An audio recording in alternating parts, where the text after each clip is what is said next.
The year was 1885. The day, June 17th, when one of the greatest symbols of our nation's freedom, the Statue of Liberty, first sailed into the New York harbor.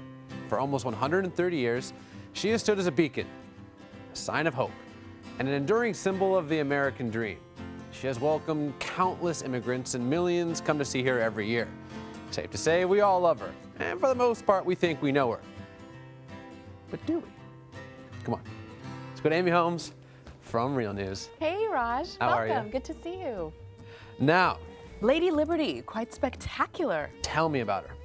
She was a gift to the United States from France as a sign of international friendship and put in the New York harbor to welcome immigrants coming to our shores. At that time, back in 1876, when she was first sculpted, that meant a lot of Western Europeans who were coming across the Atlantic, and their first stop often was New York. So who designed her, who built her? Tell me some of that kind of stuff. Sure. So a Frenchman named Frederick Auguste Bartholdi designed the Statue of Liberty. And something that I read that was fascinating is her copper skin that he sculpted her out of is actually thinner than 2 pennies. So you look at the Statue of Liberty, Really? you think like it must be so heavy, which of course it is, but the actual material that he used is very supple copper that then turned brown and then became green because of the oxidation process. So she actually started out a different color. Isn't that funny? I think that's an interesting thing because I always just assumed that the Statue of Liberty, she's green. No, she started out like a copper penny. So her outer shell, that thin membrane, that was sculpted by the Frenchman Bartholdi, but her inside structure was created by a Frenchman named Eiffel, and perhaps you know him from the Eiffel Tower. So how were they going to get this huge statue to stay up? Well, they went to Eiffel to engineer it and figure it out. So how did it end up in New York?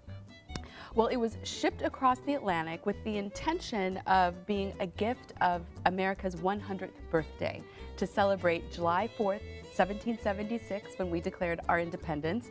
It got here a little late, about 10 years later, and was finally erected on Liberty Island in 1886. Now, coming across the ocean, it took 350 individual pieces packed in over 200 crates to get her from France to the United States. So you can understand why it took some time to get her up on that pedestal. So aside from just the staggering size of the statue is the symbolism. The symbolism is cool. And it seems like is. almost every little nook and cranny has some sort of symbolism attached to it. The sculptor was very thoughtful in all of the different elements that he chose. So of course there's the torch, which we're also familiar with, that is a symbol of liberty and light and enlightening the world.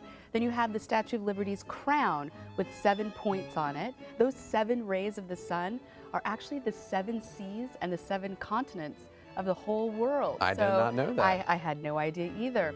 All of these little details, even down to the shoes that she's wearing. Really? Yes, so the Statue of Liberty is wearing sandals, and those sandals are a symbol of free people, sort of the common man wearing sandals, and around her feet are broken chains and shackles to represent, again, American freedom. And it's all over the statue that there are all these really neat symbols. How, if at all, has she been altered since she was first put up?